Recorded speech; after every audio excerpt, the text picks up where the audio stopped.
At board level, we've prioritised two main projects.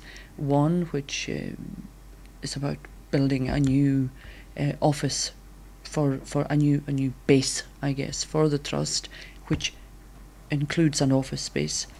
It also includes some learning, training space, and also a small meeting space for the trust itself. And that'll be based in the middle of the estate.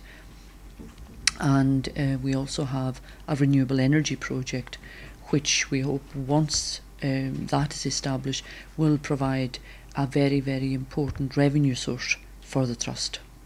The office base that we have for the trust has been designed deliberately to be as energy efficient, and that the materials used and indeed the design of the building will reflect a very, very low carbon involvement.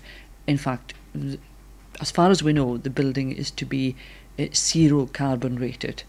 And we think that will be a very, very good example of how such a building can be built within an area such as the islands. Greenspace were involved. We took a good bit of advice from Greenspace. Indeed, we have a very good relationship with the local college and UHI, and where appropriate, we work with students, we work with research students, and in this case we work closely with Greenspace.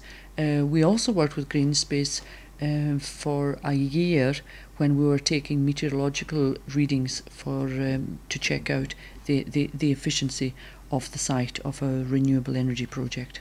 We feel that it's very important that we have local income generation, and a community scale renewable energy project can actually generate a sizable income, and should mean that as we take other projects forward, indeed as other groups within the community wish to take projects forward, that we, the Trust, will be in a position to invest in such projects, and that there shouldn't be as much requirement for investment from public agencies.